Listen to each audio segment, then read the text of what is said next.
Voici un tutoriel qui vous permettra d'utiliser l'application PDF Expert en lecture avec vos élèves. Aujourd'hui, je vais vous expliquer comment on utilise la synthèse vocale avec cette application-là.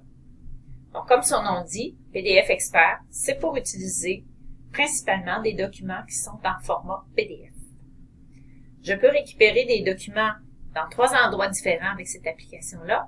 Je peux aller dans mon Dropbox, je peux aller dans mon compte Google, ou encore, si préalablement j'ai téléchargé des documents dans mon appareil, dans la tablette, je peux aller, à partir de cet endroit, aller chercher le document dont j'ai besoin.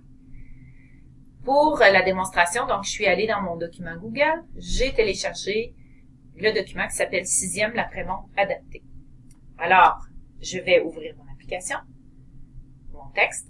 Alors, en ouvrant mon texte ici, je vais utiliser la synthèse vocale pour accéder au texte. Il y a 2 façons d'utiliser la synthèse vocale avec cette application-là.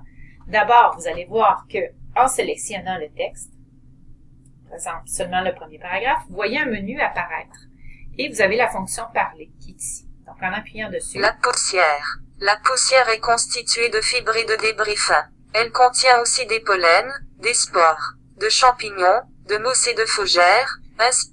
Donc, en appuyant sur pause, ça me permet aussi d'arrêter la lecture puis de revenir sur ma lecture.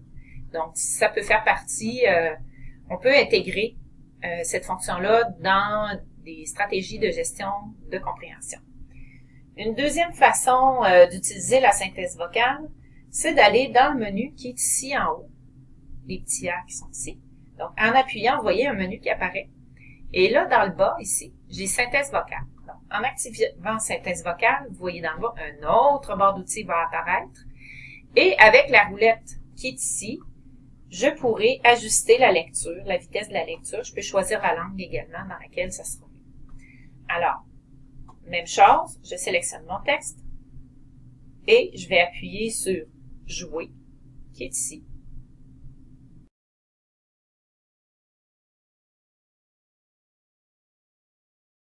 La poussière. La poussière est constituée de fibres et de débris fins. Elle contient aussi des pollens, des spores de champignons, de mousses et de fougères, ainsi que des poils et des cellules mortes de peau humaine.